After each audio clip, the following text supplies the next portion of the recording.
In a studio that's in a basement comes the epic story of how two friends changed the future of the movie podcast game forever. The reviews are in. Boys Life magazine gives the High Side podcast 4.5 acorns. The Daily Bugle says, these guys are super legit. And Pope Francis declares the podcast as life-affirming. From the kid who tried to get smart with David Spade and got fucking old. You're still out. You're still bad. And the guy who can name all four Baldwin brothers. Alec, William, Daniel, and the baby boy, Stephen. Live from the studio of his parents' basement. The Have You Seen It podcast.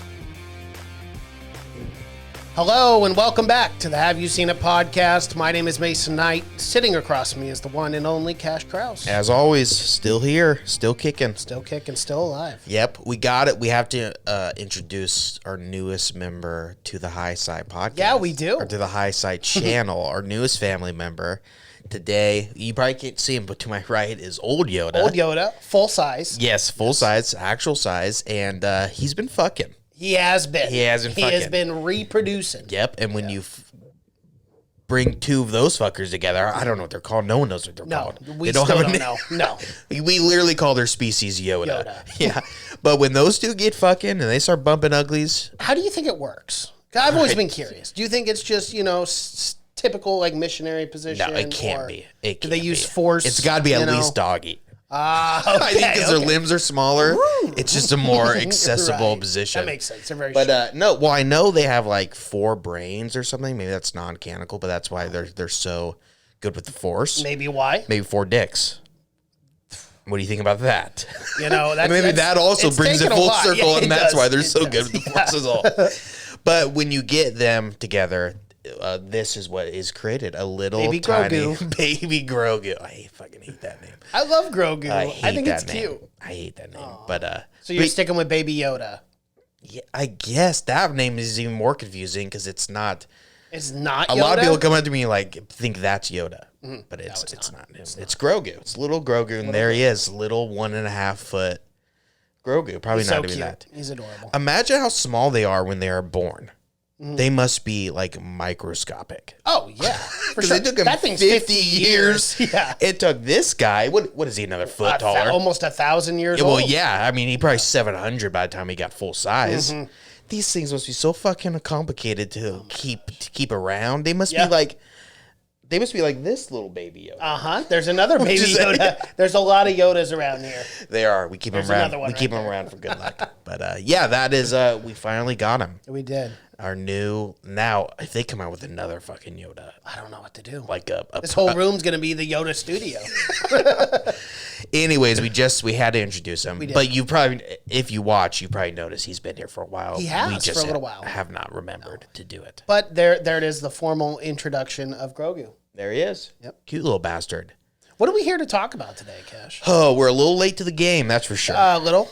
I'd say about 6 months. Just late to that we're this. finally, but this is how long it took me to try to understand this film. It Yeah. took me 6 months. Good. Well, I'm glad we have the resident expert on this Nope. film here. Let me get to the rest of my sentence before you cut me off. It took me 6 months to understand it, and I still have no more further knowledge on this. And of course, we're talking about Christopher Nolan's Tenet. The time loop, Tenet. the movie that's not Inception. It's about inversion. It's very similar. Very similar. definitely. Yeah. But the Christopher Nolan film, who, the background of this film is probably just as wild as the film itself. Yeah. With him, everyone probably knows he refused to Put this straight to streaming, so Uh-huh. he would rather it trickle out just a little bit over theaters, and I'm sure he's very bitter about it still. Yeah, he's probably real upset about this. He wanted it to be an all IMAX, but again, like this film just kept getting pushed back. What wasn't the initial release date was like August? I want to say. Yeah, it's summer for sure. Yeah. Yeah, it was August, and then when did it end up? Yeah, it was August 26th was the original release date. Well, remember they released it early in the United Kingdom. Because the United Kingdom's like, we got our COVID cases down. Yeah, they're like, we're good over here. Now Send they're that fucking film our shutting way. everything down all because of Tenet. They are. Yep. Should have never. Damn it. People went to the Christopher theaters, Nolan. and it was a COVID fucking outbreak. But if you ask Nolan, he says worth it. Of course. If you Worth can it. see this film on the big screen, If it's the it is last, worth if it's the catching a last case. thing you see before you die of the COVID, he says it was worth it for you, for sure. But yeah, what did? Well, let's talk about it. Let's talk about who's in it. Right. Little baby Denzel, Yeah, John David Washington. John David Washington, who we have seen before on this podcast. with Black Klansman. Black Klansman. We fucking loved. Loved it. That was a great film. Loved. Who else is in this? Robert Pattinson. R. Pat, Twilight himself. Yep. Of course, And- he's fantastic. And we got a little cameo by Michael Caine. You got to appreciate that with Christopher Nolan. Well, if it's Christopher Nolan, you know Michael Caine is hiding around there somewhere. He is. He's on set somewhere, Yeah. skirmishing about. A very short, though, cameo of Mm-hmm. Christopher Nolan, or not Christopher Nolan, but Michael Caine, unfortunately. He's usually, but this marks his 7th film working with Christopher Nolan. Wow. Yeah, because remember, he even did a voiceover in Dunkirk. That was even a smaller cameo Yes, because it he wasn't was. even on screen. Yeah, he was. Yeah. But yeah, he's pretty much just paying the rent for Michael Caine these days. Christopher Nolan is. Hey, nothing wrong with that. That man deserves it. But yeah, that's pretty much everyone. Mm-hmm. Everyone that's recognizable in it. I'll give you a quick. No, I won't even give you a quick premise because I It's can't. not quick. If someone told you spoil this fucking film for me right now, or I'm going to shoot you in the goddamn head, I couldn't spoil it. You for him. couldn't. You'd have like timetables and Yeah, do like I that mean, meme 1 from second. Always Sunny in Yeah, I have the Philadelphia. red lines attached to the map and whatnot. Yeah, exactly. I could not spoil this film for you. I honestly couldn't. And I couldn't really tell you what it was about besides inversion. And that means there's a technology that makes you travel backwards in time. It's really cool to look at. Fucking impossible to imagine the practical about it. Yeah, and to really understand it, they call Yes. it inverted entropy. Yeah. Yeah, Like you need to know that. right. It's just confusing for confusing's sake, I'd say. This is Christopher Nolan's most inaccessible film. This is his film that is just, you can't just flip on and enjoy it. No, and I was telling you this. It's off very air. cold for some. is. It's not a bad film. No, But it's just it's beautiful, It's too. very hard to get into at times. You know, it's like it's like Nolan was saying this is only for a very small particular crowd, and that's kind of annoying. Yeah. And it doesn't make for a great film either, just to be confusing for confusing's sake. Because this film is fucking confusing. My God, and that's what everyone is saying about it. Yeah.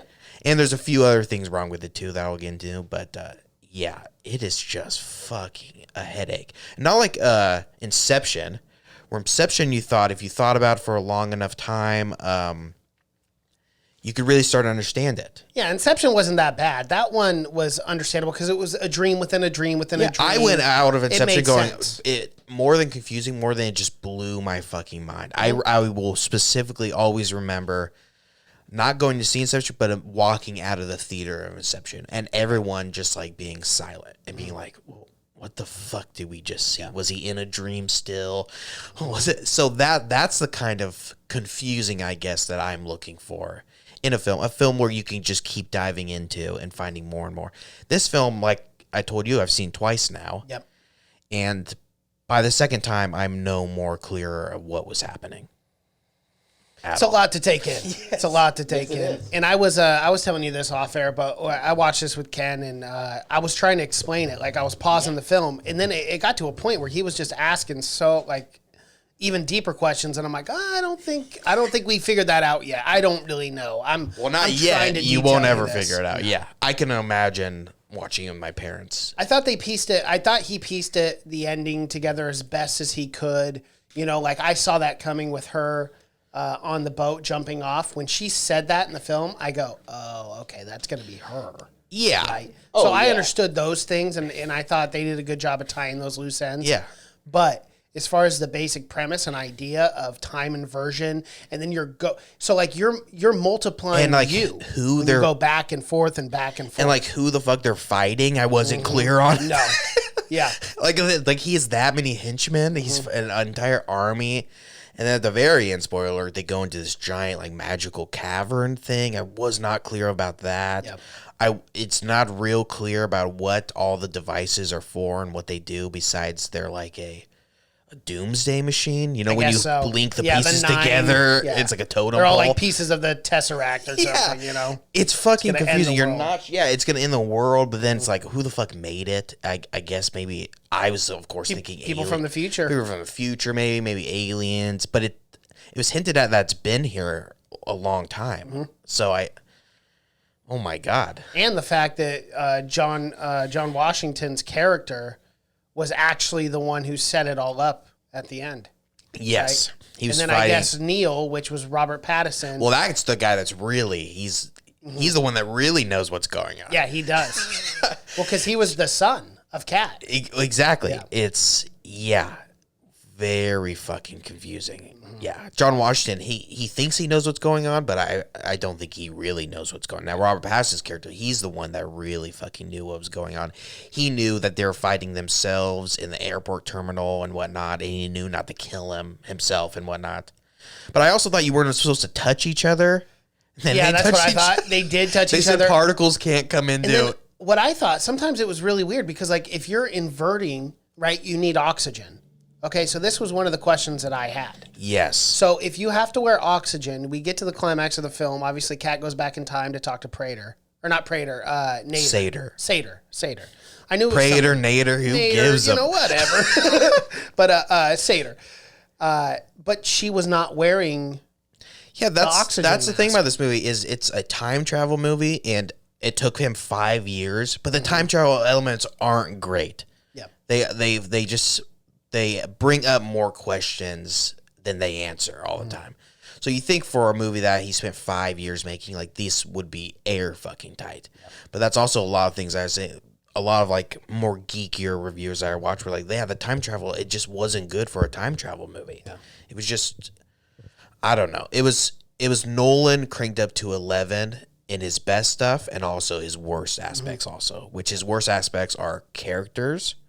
He just has characters that you don't really care about that much because you will never really get too much time to spend with them because they're always just doing this crazy fucking shit. Right. Jumping off of buildings. Well, and he didn't even bother to give John Washington a name. His name is Protagonist. Yeah, exactly. Film, and even the most time you get is with Kat, the woman, and you still don't care that much about her. So this is the rumor that I heard is that because of COVID, they could not do test screenings.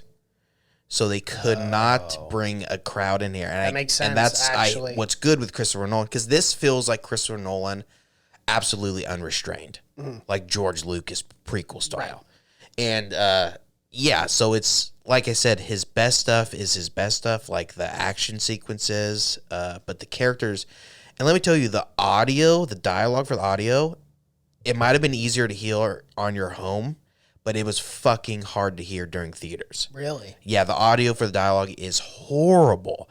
This is a movie... I felt myself turning up the TV super loud, but I just thought it was because of the, It's because everything else in the background is so fucking bad. No, that was a common thing, and a lot of reviews for it was the audio. You can't hear anything. Yeah. This is a 2.5 hour movie, like, to promote subtitles. Mm-hmm. This is why we watch everything on subtitles. For that reason. Well, yeah. Well, I mean, most movies you don't need them because the dialogue is you can very hear. But this one, even when he was on the boat at the start, you could barely fucking hear him because the waves were so damn loud. And that's what I mean about that test screening. A test screening audience would have brought that up, would have brought a lot of shit up and said, we don't understand this, we don't get it.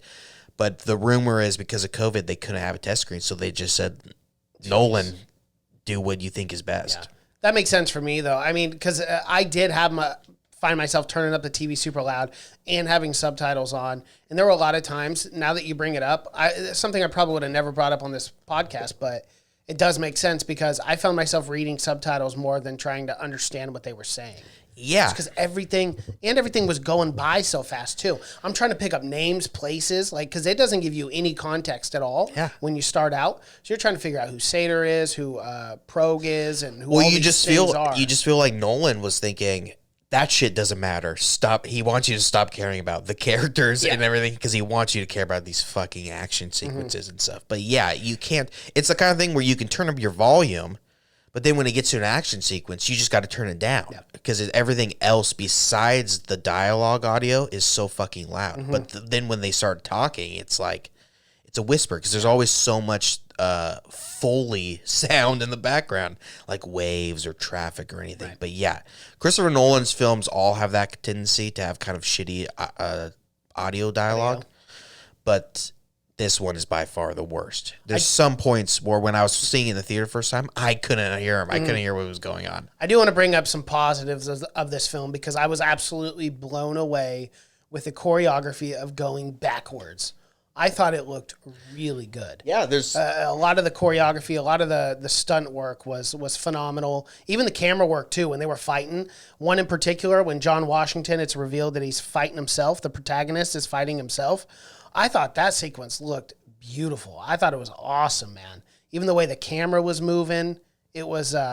So you know, what you can take away from Tenet is confusing as hell, but at least it looked aesthetically pleasing. Well, yeah, that's what I'm saying when it's Christopher Nolan as best as worst. The action sequences are fucking fantastic. This awesome. Guy knows how to open up a movie. Yep. That scene with the orchestra. I mean, you don't even get enough time though to like with the orchestra and like bring it all in. Like, okay, where are we at? It's a fucking immediate, dude. This guy is he wants you to get to those fucking action sequences. That gas scene too was crazy. The whole audience knocks out. Then they're just firing rounds. Yeah, I'm like, damn. And that's one thing. People. Well, another thing is, I guess he couldn't use blood, although he hardly ever uses blood. But they couldn't use blood because of the PG-13 rating.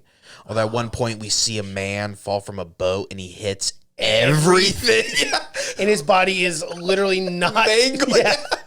So I really don't understand the no blood bit. That's weird. But that was my immediate thought was that fucking the orchestra. It would be a bloodbath because they have terrorists just shooting through an audience. People but no one's getting hit. No one. But and that's the kind of small detail that Nolan does not fucking care about, and it kind of drives me crazy with those kind of things. Because it's the same thing in Batman. It would have made it more dark and realistic too. Because you think about a terrorist attack, like if that shit actually happens, like it's terrifying. Which is wild because he always. This is the worst part. Is he always wants to use big military, like he always wants to have a big like army shootout, but he's not that great at them. That was probably the worst part in Dunkirk. I mean, Dunkirk's fucking fantastic. Dunkirk is But there's very little battles going on. Yes. But the battle at the end, you just see guys falling down for no reason. And that's kind of the same thing we saw in Batman. And it's those little tiny details that he's not really looking at because he's a big picture guy. He's a ram a 737 into a fucking building for real kind of guy. He doesn't care about blood spatter. Like something like Tarantino. Yeah.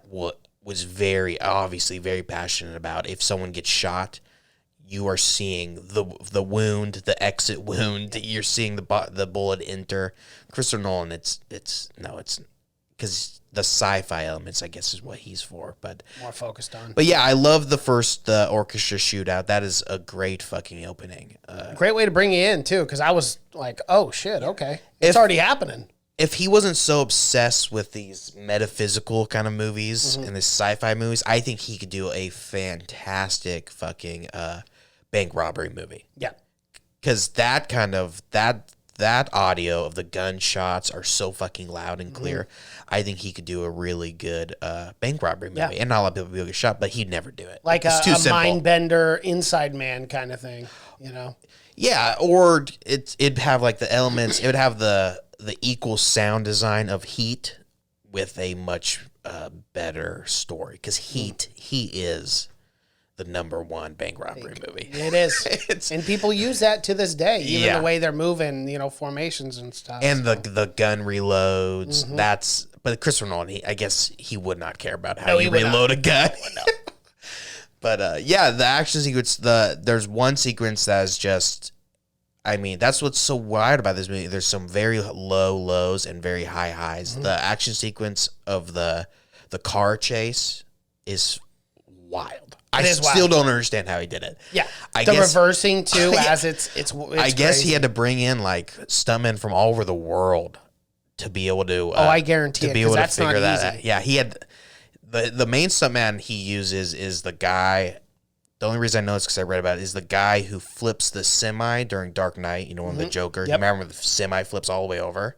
I guess the guy who did that was in the fucking. What? Yeah, so he brought that guy back, and he's driving one of the cars.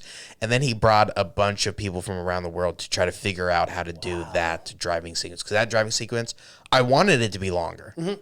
That was my biggest complaint, is I wanted fucking more of it. It was probably a lot of work just doing that, though. And that's where I think the 5 years of writing comes in, was he had to write like the equivalent of algorithms to be able to figure out these action sequences. Right. I don't think the writing went as much as into the character development and the story development, but just figuring out how to complete these action sequences, like fighting yourself in reverse. Right.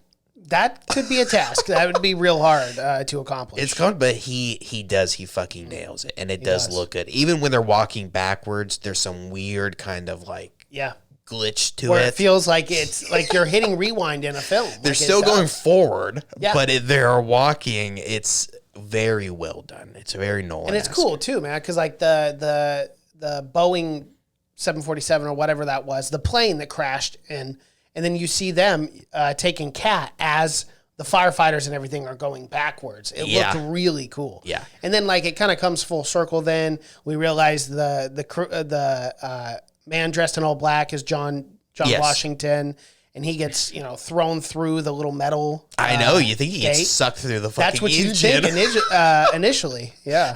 Man, he gets flung through there. But the plane scene is very cool. I mean, it's what everyone was talking about.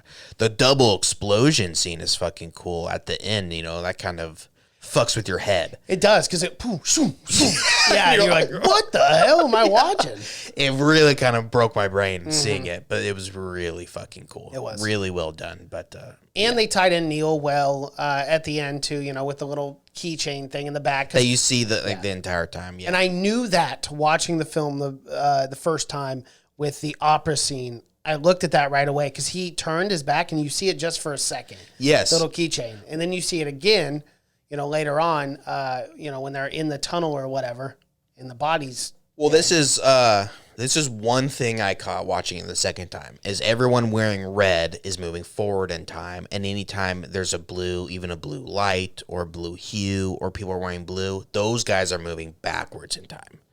And you catch it. So that red keychain meant that he was moving forwards in time, but then anytime, like at the end, the soldiers are wearing blue or red armbands. Yep. Because, I mean, let's get to the ending battle, because what a fucking headache that thing is.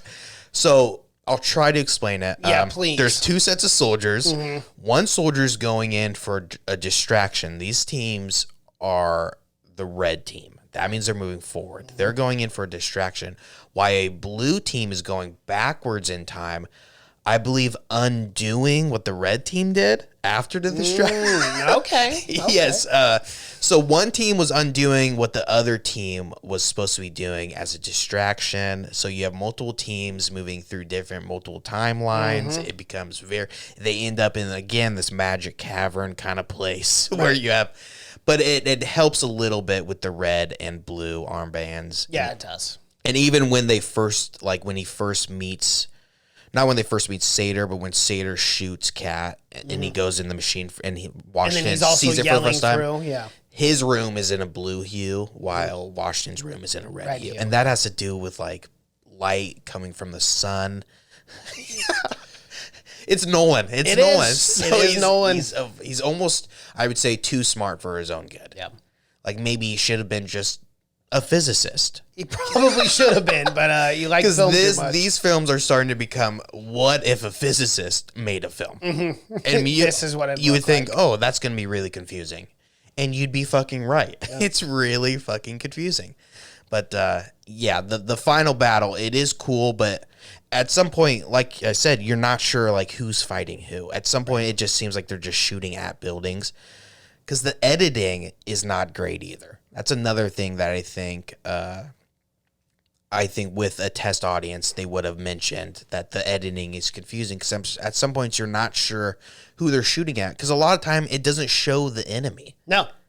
I still don't know who the enemy is. Yeah. Like, I don't. Like, I understand it's people from the future and these 9 different artifacts put together, can cause the end of the world. I get all that. But I didn't know specifically who they were fighting. You know what I mean? Well, it was supposed to be, I guess, Sator's army. Sator was the one from the future who knew. So man, the fucking resources this guy had. Insane. Yeah, I guess that's what happens when you're a rich billionaire. Yes, but I mean, you're trying to tell me Jeff Bezos couldn't put together a mercenary army? Yeah. That's what I'm saying. And no one is even covering this war going on. Yeah. It's absolutely And where were they? Did they ever mention what country even they were? I don't remember. I don't think so. They kind of moved around everywhere, because at one point they were in like Italy, and then another time they were in Vietnam taking a vacation. But someone's got to be taking note of what is happening, what's going on. You would think. Someone in whatever country they are and be like, oh my God, there's a fucking time battle going on down the road. You guys got to see this shit. Things are double exploding. Things are unexploding. I can't explain any of it. It's wild. Yeah. But no one that comes into contact with this is surprised. No. No, this is another day. Another day, man. Even like Kat didn't really know what Sator was doing, but when she finds out... She just thought he was an arms dealer. Yeah, but when she finds out, there's not a big shock to it. She's just still straight-faced. Yeah, in Nolan's world, no one is ever surprised. Even in Inception, when like they go and get Ellen Page, because she's an architect, right? She's not shocked that they have... No. Maybe it's... like common knowledge that they do have this technology or something, and just no one is shocked by seeing anymore. But no one, that's the kind of more story element I would like, where there's just some kind of explaining. Them asking questions so you can get the answers as I don't need so much exposition. I just need a little exposition to where you're kind of telling me. And they try to do that with like the scientist lady, I think, and then the Indian arms dealer, remember? Yep. Which was another really cool scene when they have to go run down the building. That was sick. That looked awesome. dope. Yeah, for sure. Yeah, this was like crazy enough, this is his fewest VFX shots, special effects shots. Really? So he used less than 200. So industry standard romance comedies most of the time these days use more than 200 VFX shots. Jeez. Yeah, so he used less than 200 for which is insane. That's so impressive. That's what I'm saying. It's him as best ends worst, because he is. What I love about him is he is all about practical effects, and this one he went fucking bigger than ever. Yeah. With the plane and everything, and all the practical effects for someone that loves practical and fucking hates CGI. It's a great movie in that aspect. Yeah. Because he used everything looks so fucking. You can't pick out a CGI element in this. No. I mean, it's probably like something in the background, but it's amazing. It is. It's a good film. I, obviously, like most people, was a little confused by it. I noticed on Rotten Tomato it's sitting at 70%. So I think probably a lot of the critics had the same. Everyone, that other people had, but. I think aesthetically it was beautiful. I thought the way they shot it was innovative. I thought it was new, groundbreaking, honestly, in a lot of ways, as far as like going backwards. At least in a film, I've never seen a film that has done what he was able to accomplish in that film and do it so well with the choreography and stuff. So, I mean, hats off to him in that element. Like, I thought it was great. But, for lack of a better word, dumb it down a little bit. Yeah. Or make it a little less. Or just a little bit more. I don't need to know the explaining of the science of why it's possible. No, but it was hard to keep up with. Yeah, I just want to know a little bit more of how they discovered it. Mm-hmm. Who was the one? But I guess that was part of it, that they don't really know how it was discovered. Just some guy came back, Sator came back, and he had the technology. Right. But everyone knows about it at this point. So I want to know a little more of maybe the history behind it, how it happened, how they initially found it. Show me like a flashback or something of like the first guy to do it and like how they find out that you couldn't touch each other.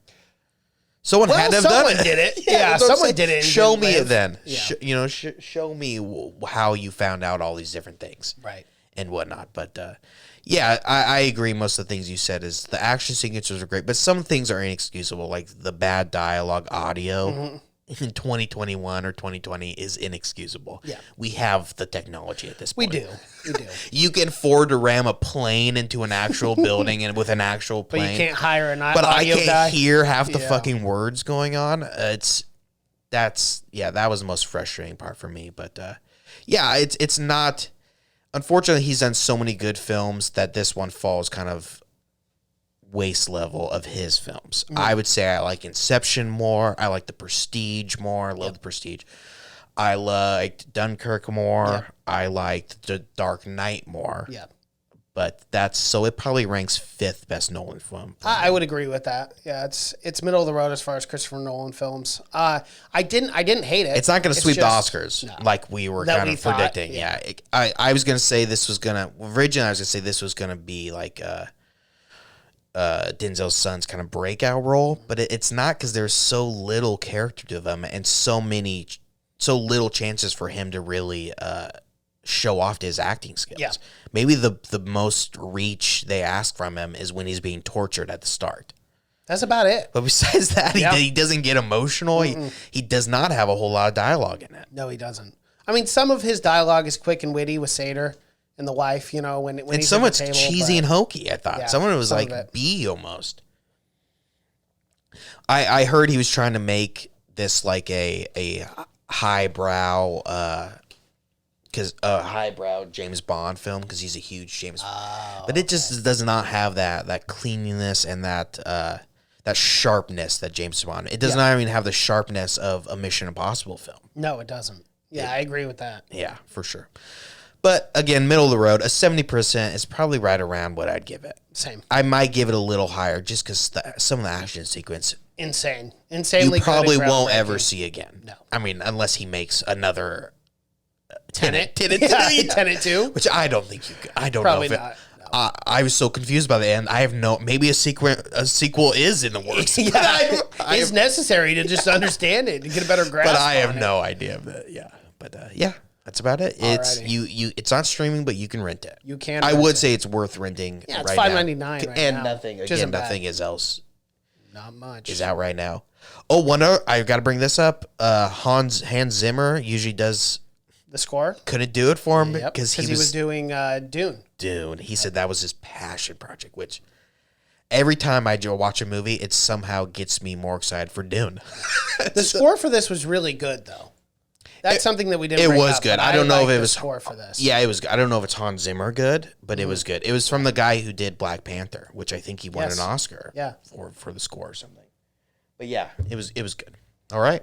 Alrighty, well, that is our review for Tenet. If you guys like what you're seeing here and you're watching on YouTube, please be sure to like this video, comment below, subscribe to the channel, and hit that bell notification as we drop videos here every single day. If you want to find our podcast in audio format, you can find that on Spotify, iTunes, SoundCloud, Google Play, and Stitcher. Social media pages, Twitter, Seen It Podcast, Instagram, Facebook, Have You Seen It Podcast. And if you guys want some Have You Seen It merch like this sweatshirt I'm wearing here, you guys can find that link in the description below. Thank you so much for watching and listening. My name is Mason Knight. That is Cash Kraus, and until next time. Bye.